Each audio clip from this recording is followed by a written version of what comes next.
Moja je velika radost, sreća i zadovoljstvo što za ovih blizu 50 dana rada kuće Milanovića da praktično imamo samo jedan problem, a to je da imamo problem sa prostorom i sa stolicama. A to je, složit ćete se, najdraži problem koji se može desiti nekome ko je upravnik jedne kuće kulture u ovom vremenu koje nije toliko naklonjeno ovakvim sadržajima.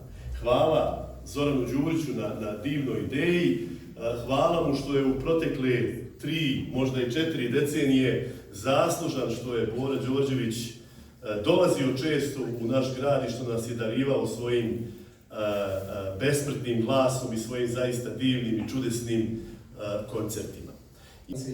Predivni autori, znači eto počet ćemo od Bore Čorbe.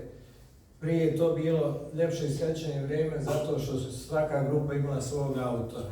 Briga Čorba imala Boru, Bajega instruktori su imali Bajegu, Crvena jabuka imala Zlatka Rasnagića, Merlin imao onda znači svaka grupa imala svog autora.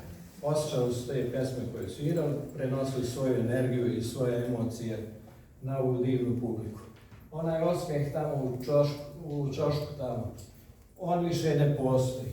Znači garantujem životom da taj osmijeh više ne postoji. Posto ljudi znate i jedan je Banja Lučana u tom spisku, Boško Gudraš, radili smo skupa ozučenja ovdje po Republici Srpskoj. Tako da, možemo početi. Danas je težak dan, treba biti muzika, neće biti, izvolite.